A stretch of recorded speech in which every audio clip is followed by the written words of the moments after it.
something happened, to say that there wasn't even a Jesus, that someone just made him up, defies explanation. Something did happen, and there may have been a Jesus. There were many self-proclaimed messiahs in the first century BC. There was a Judas the Christ, a Theudas the Christ. There was this Apollonius guy. There was an Egyptian messiah. There may have been a Yeshua the Christ, a Jew who has started this movement, but that might have happened, but the legendary development afterwards, the New Testament itself is a big cartoon story based maybe on a real person. Skeptics aren't in agreement about whether it was total myth or just part myth and part legend. So yes, you can have people for a belief in something that he was seen, that Elvis was seen, or that Jesus was seen from the. People would believe that, and they would give their lives for it. Well, he explained it. And I'm going to go into even more detail. You see, Christians like to hold on to the idea or use as proof that their Jesus is, and the Bible is a real story, because of eyewitnesses that seen Jesus after he was resurrected. Whether we are talking about the apostles, or we are talking about the zombies that was walking around Jerusalem, or the 500 witnesses that supposedly seen Jesus as it was told to one dude, and that dude told Paul. So as Paul is not having firsthand account of a mass hallucination of 500 people. And as people believe it, they are willing to give their life for it. Christians will also say that who would die for a lie?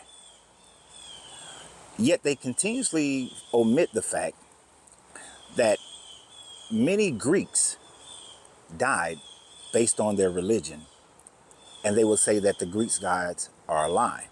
Many Egyptians died for their belief in their religion, but they would say the Egyptian gods were a lie. Many Ifa people died for their religion, but the Ifa gods are a lie. The Aztecs died for their religion, their god, but the Aztec story was a lie. So if all of their stories are a lie, how do you prove Jesus' story to be real simply based on second and third hand accounts of eyewitnesses to which you have no actual eyewitness, no actual proof? In the same way you have no actual proof of the Greeks, the Romans, the Egyptians, the Ifa, the Igbo people, Yoruba. You have no proof of the Aztec gods, but they would call them a lie. I remember even in the 80s, people were giving testimonies that they seen Elvis. And in the 90s, people were giving testimonies that they seen Tupac and they seen Biggie. And not that people believed in them to the point where they would die, but people believed in Jim Jones to the point where they were willing to die. People believed in David Koresh to the point that they were willing to die. You see, people being willing to die for a belief is not uncommon. Many people in today's world and in the past have died for the belief in their nation, whether it is the Roman Empire, whether it is the Dahomey Empire, the American Empire. People have died from the belief of their rule of government. People today will die for Trump, and people today will die for the Democrats. People and their beliefs are incredibly strong. It is the law of mentalism supported by emotions, by a higher vibration of emotions that causes people to believe in something so deeply and so dearly that they are willing to give their life for it. Whether we're talking about Zeus, or we're talking about Ra, or we're talking about Oshun, or Quetzalcoatl, it doesn't matter. All people throughout time have always died for their beliefs. People died for their belief in equal rights in America.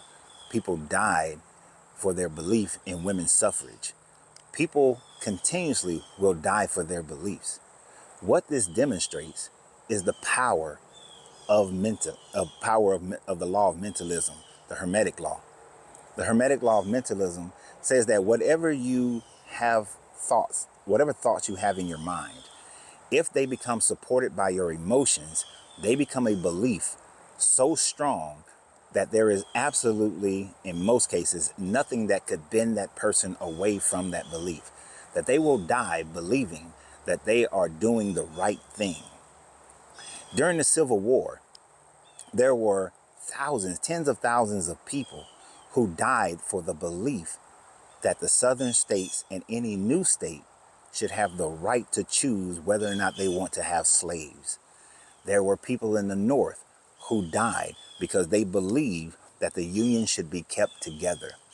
They believed in these things so strongly that they were willing to fight and die for those beliefs. That is no different than mid first century Christians, because there are no early first century Christians, and mid first century Christians, second century Christians, third, fourth, fifth, and so on and so forth Christians who died believing in this fictitious story or this legendized story of Jesus. There are 7 crusades where people died believing in it. And on the reverse of that, there are tens of thousands of Muslims and Ottomans who died for their belief in Allah, that they were fighting for Allah. At the same time, prior to that, when the Muslim nation was sweeping across the Arab nation, conquering, creating Islam in the way that it is today, there are thousands of Muslims who died believing in Allah. And at the same time, there were thousands of Arabs dying for the belief in their gods, their polytheistic gods that they had throughout the North Africa and the Arabian Peninsula and the Levant. People have always died for their beliefs. And this is in no way a validation of a true story. This in no way verifies your truth. My father, even when he was sick, died still believing that he was going to build more businesses.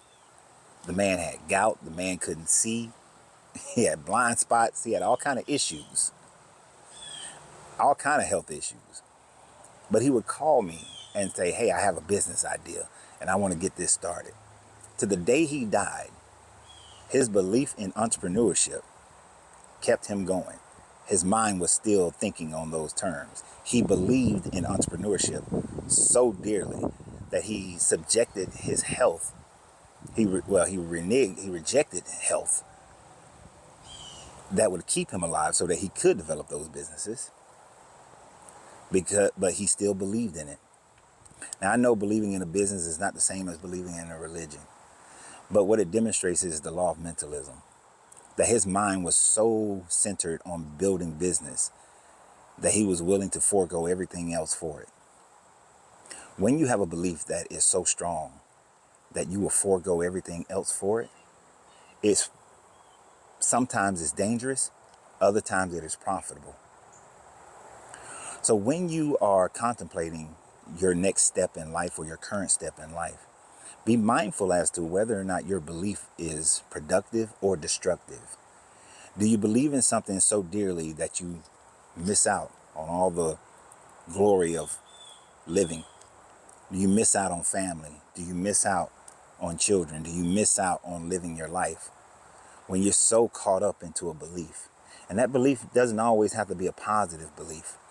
There are many people out there who do not strive after their goals because they believe so dearly in that the government or the white man is going to take it, steal it, burn it, flood it, that it enables them to move, to accomplish whatever it is they desire to accomplish.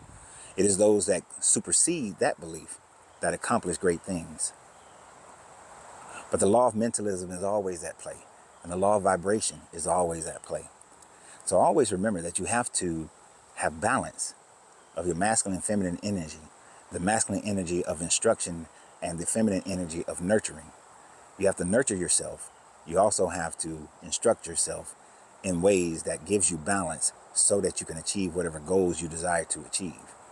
But when it's something like religion, in every case, religion has been destructive, as religion has ruined more lives than any other thing on the planet. Religion's output has been wars. It has been businesses taking advantage of people, governments taking advantage of people. Slavery and all other sorts of human horrors have come out of religion.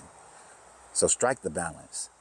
And always remember, you have to free yourself to be yourself because your greatness is non-negotiable. Good journey, good vibrations.